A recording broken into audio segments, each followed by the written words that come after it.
Hey everybody, happy Monday. It's Cello Ben here for day 2 of my 100 days of practice. Obvious question maybe in your minds is, where is your cello? Well, I'm going to take that out in a second. But for now, I want to sit at my desk and deal with a couple of fingering issues. I think it's important to note that a lot of our best work as musicians does not necessarily take place at our instruments. And a lot of it is mental practice and also just sitting down with your part and giving it a good once over, and in this case a twice over, because I did the same thing last night. I sat down and I methodically thought of some good fingerings for these particularly thorny passages in Tchaikovsky Capriccio Italien. And I tried them out at the cello. A lot of my fingerings I liked and I found helpful, but a lot of them I didn't. So let's take, for example, this one bar here, where I put in this fingering last night and realized that it didn't particularly suit me. What I did was I had myself going 1, 2, 4 and then going over the D string for 1, 2, 1, 2, 4. But I realized at the cello that what would actually be more beneficial to me is to change the last 5 things in this fingering. Instead, I'm going to go up the G string for a little while and then cross over. So now I'll do 1, 2, 4, 1, 2, 4, 1, 3. And I'll cross onto the D string now for that G sharp. This may sound very boring, but I can guarantee you that with fingerings that work for me written in, I'm going to have a much easier time when I actually go to practice it. And sitting at a desk and actually taking care of this puts me in a much better headspace to actually be productive and think through things methodically than trying to have the music on a stand and put my bow down and balance my cello in one hand while trying to write out with the other hand what I'm trying to do.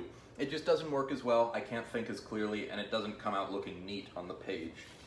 So, I'm going to take a look at some more fingerings in here and maybe see about changing them around, and I'll see you back at the cello in just a little while, where I'm actually going to get into the nitty-gritty of practicing some of these fast passages. I'll see you in a minute. Alright, I'm back at the cello. I think this is a much better place for me than sitting at a desk and prattling on endlessly. Again, I'm sorry about that. But it's time to get to work now on these runs in the Capriccio Italien.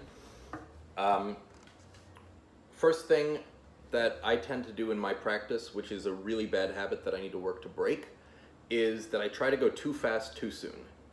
When I try to go too fast too soon, I get frustrated and I get burnt out and I don't actually make any progress.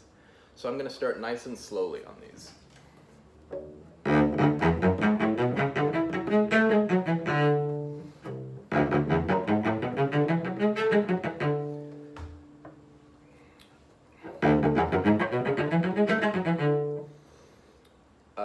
I'm noticing my right arm working a little bit harder than it has to, so I need to keep the elbow elevated enough so that I can do string crossings easily, but not too elevated that it causes tension.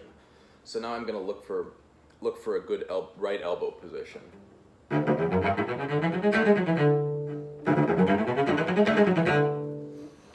So luckily that run isn't too bad. Oh, actually, I just noticed I'm playing a wrong note.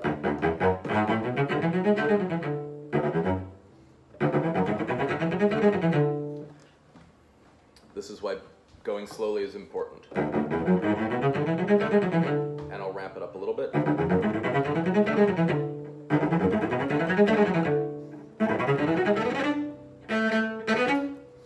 So see this next one? I started too fast and it didn't go well.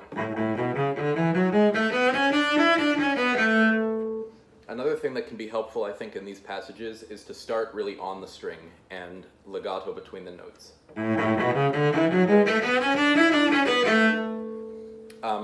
So the first half of this bar is just an A major scale up. I've done it a million times. It's the second part where I actually have to do some shifting. It's still A major, but it's not in a typical scale position.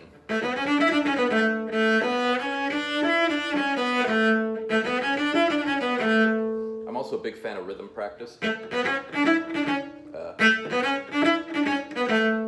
And reverse. So in the first rhythm that I did, I was hitting the top of it out of tune, so let me try that again.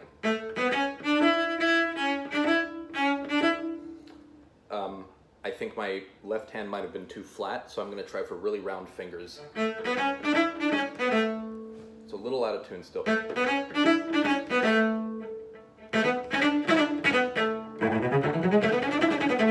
There we go. All right, let's put these first two bars together, this passage.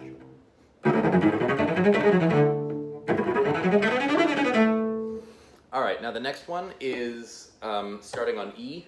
I think it's really helpful to look at the key signature and, at least if you're a theory nerd like I am, think about what modes these scales are or what's going on with them. The first one that I played is technically D Lydian, so remember that it has all of the notes of the A major scale, just starts on a different note. It has that sharp four there, and that's what you have to watch out for. And the next one starts on E, that would be Mixolydian, but also just think of it as an E major scale with a flattened leading tone, or just think of it as A major, but starting on a different note.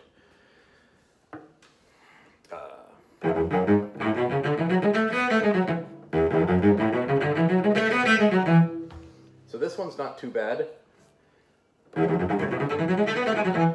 And then the next one is the same one as I had before. And then the next one is the same as the one even before that.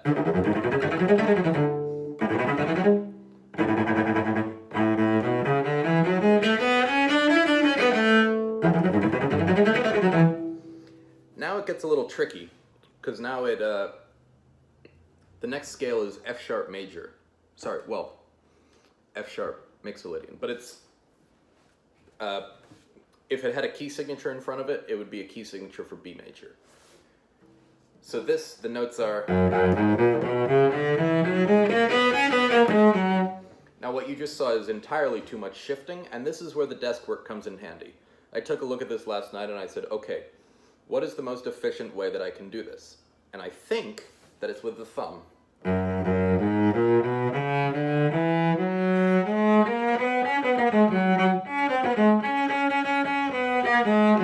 So thumb on F sharp, C sharp, G sharp.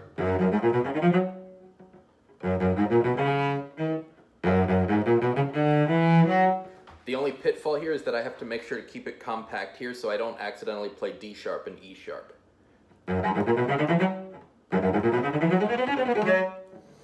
And the next one is a B melodic minor scale.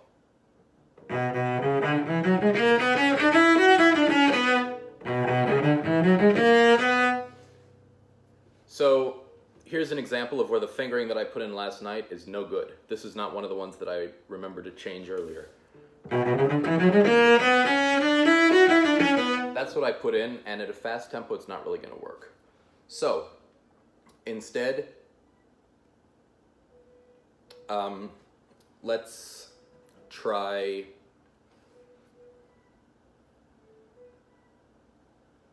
Instead of 1-1-3, let's try 1-2-4.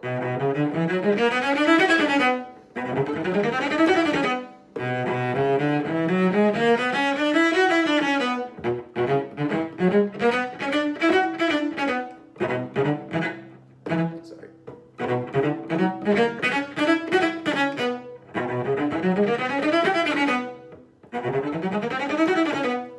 Okay, so I've got this kind of stuff for a while longer. I'm not going to bore you with all the details.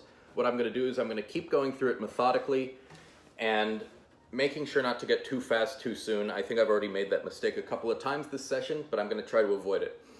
I'm going to go through the rest of these passages, and then I'm going to circle back to you in just a minute.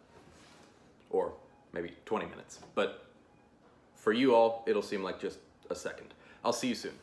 Okay, I'm back. I'm going to try playing this through. It took me longer than anticipated for a few reasons. One of the reasons is, honestly, I slipped up and didn't follow my advice carefully enough regarding staying slow for a certain amount of time. I tried picking up faster too soon, and it blew up in my face. So please do take that as a lesson that I, unfortunately, have been learning the hard way day after day after day.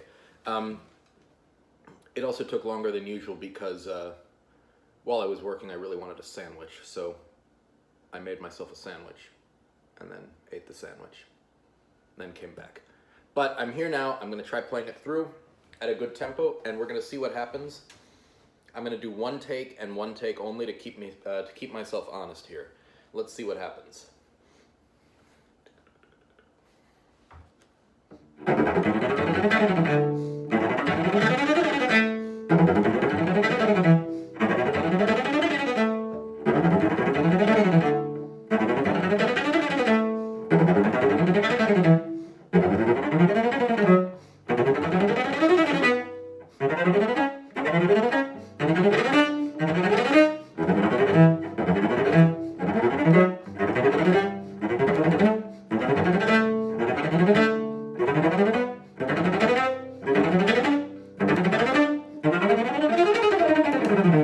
Okay, so that didn't come out so well in the end. So let's revisit what happened. It was fine up through here. And then what happened here?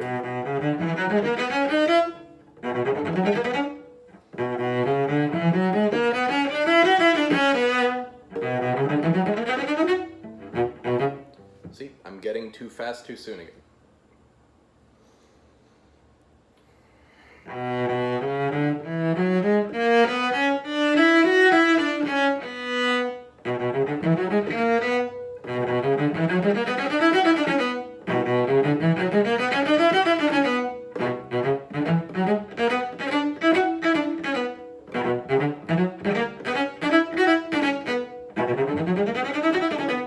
Okay. And then from then on it was fine for a moment.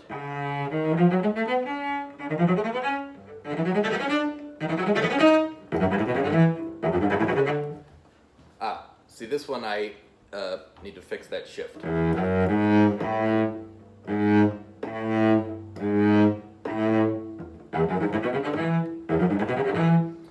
And here I may have not put the thumb down quickly enough. So let me.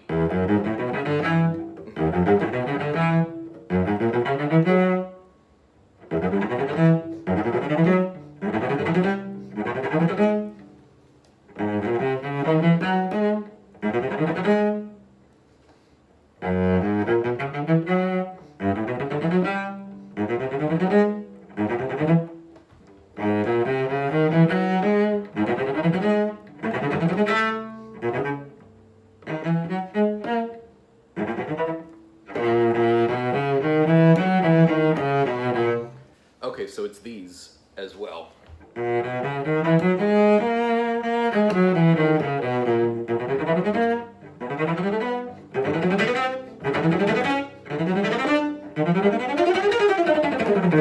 And this one too. So I've been realizing that a big part of what's messing me up at this last big one here is where I am in the bow, and I've realized that I think I need to be like right smack dab in the middle.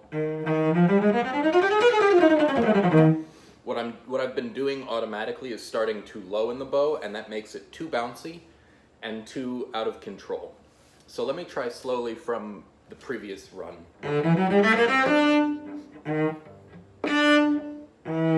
I have to solidify that shift first.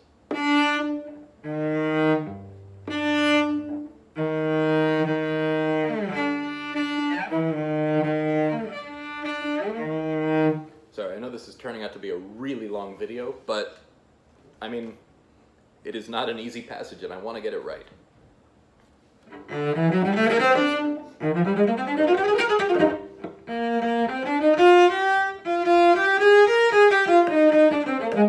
I'm too low in the bow again.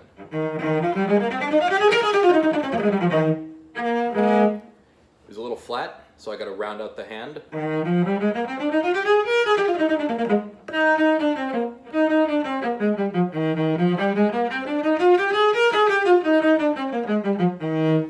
So let's go slowly from the previous run.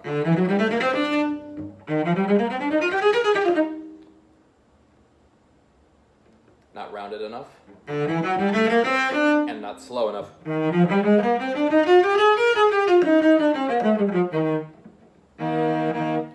So it seems that the intonation problems now are being caused by the actual angle of my thumb. So instead of just placing it here, I want to get the fifth.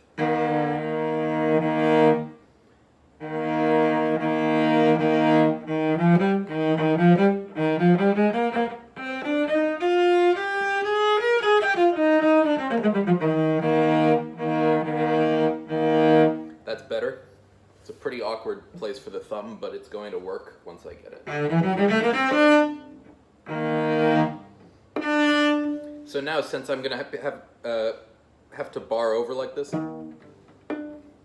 what I want to do is practice going from this D up here to the fifth. I hit it sharp that time.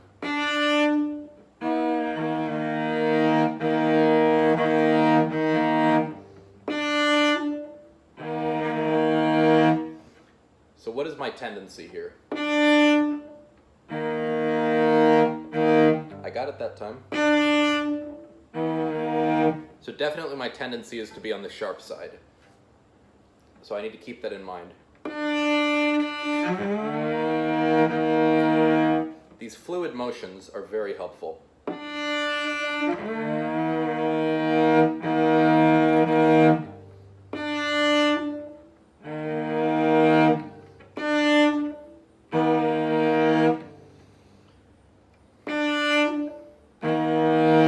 There we go. A couple more times for good measure. It's still tending sharp.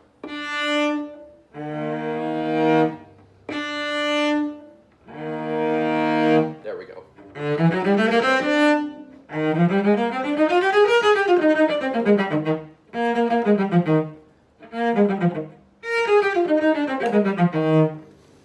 Okay, let's speed it up a little bit. A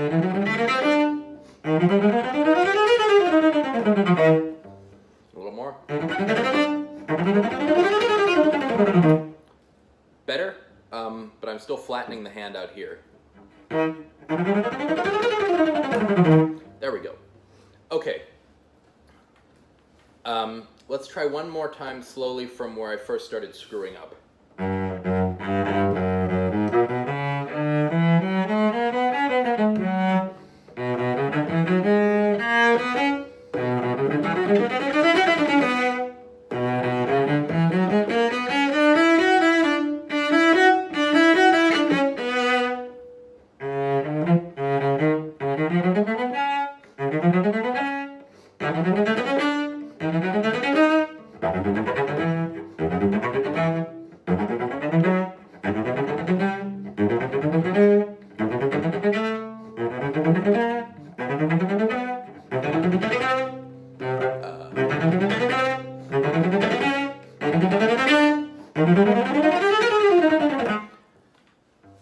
I'm still in the wrong part of the bow, I think. I think I might have overcompensated now.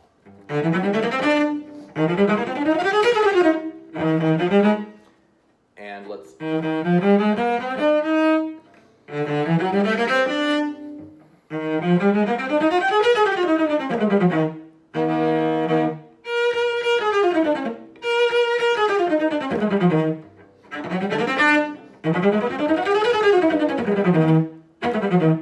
And I need to just not compact the left hand too much on the way down here. These double stops are going to be very helpful too if you keep the top note or the bottom note, depending on what you're doing, as a drone.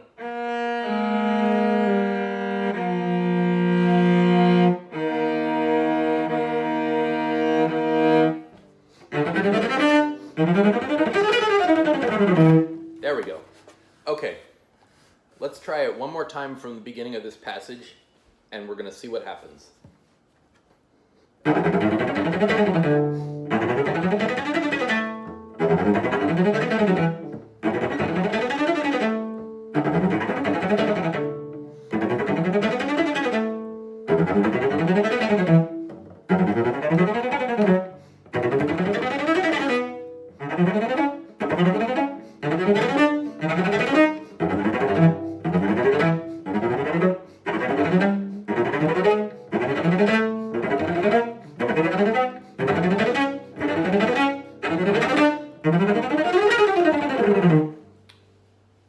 Better, but it's not there.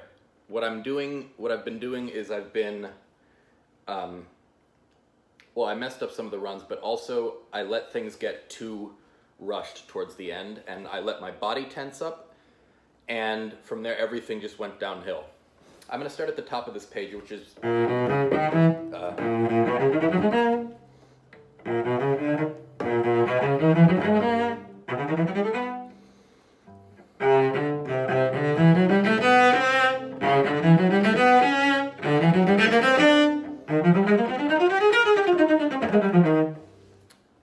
oftentimes, well, it's a general rule of string playing and probably many other things in life that when the body is tense, it causes problems, and any kind of nerves can cause tension. So what I'm going to do, I am going to pretend like this camera is not in front of me right now and try to just really relax the body.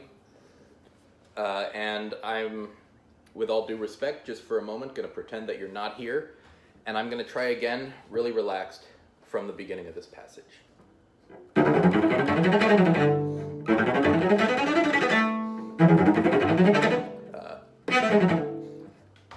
One more time. I think I let myself get distracted. That part was a mental thing. One more time.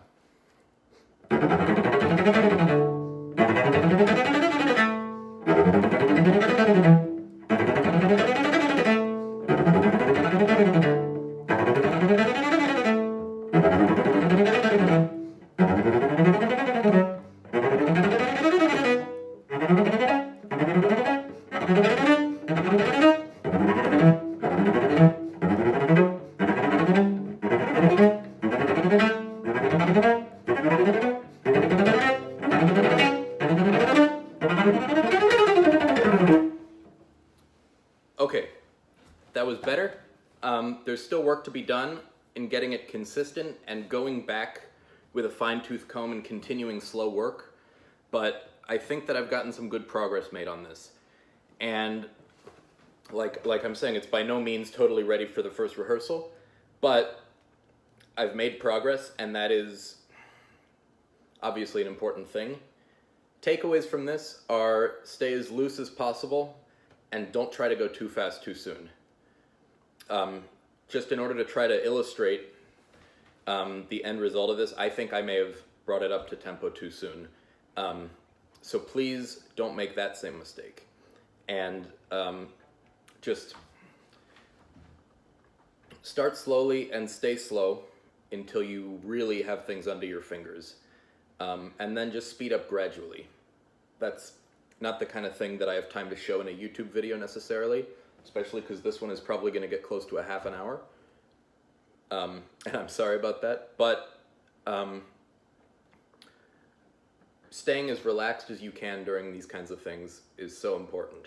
So just stay slow for as long as you need to, don't rush things, and keep yourselves as relaxed as you can. I'm off to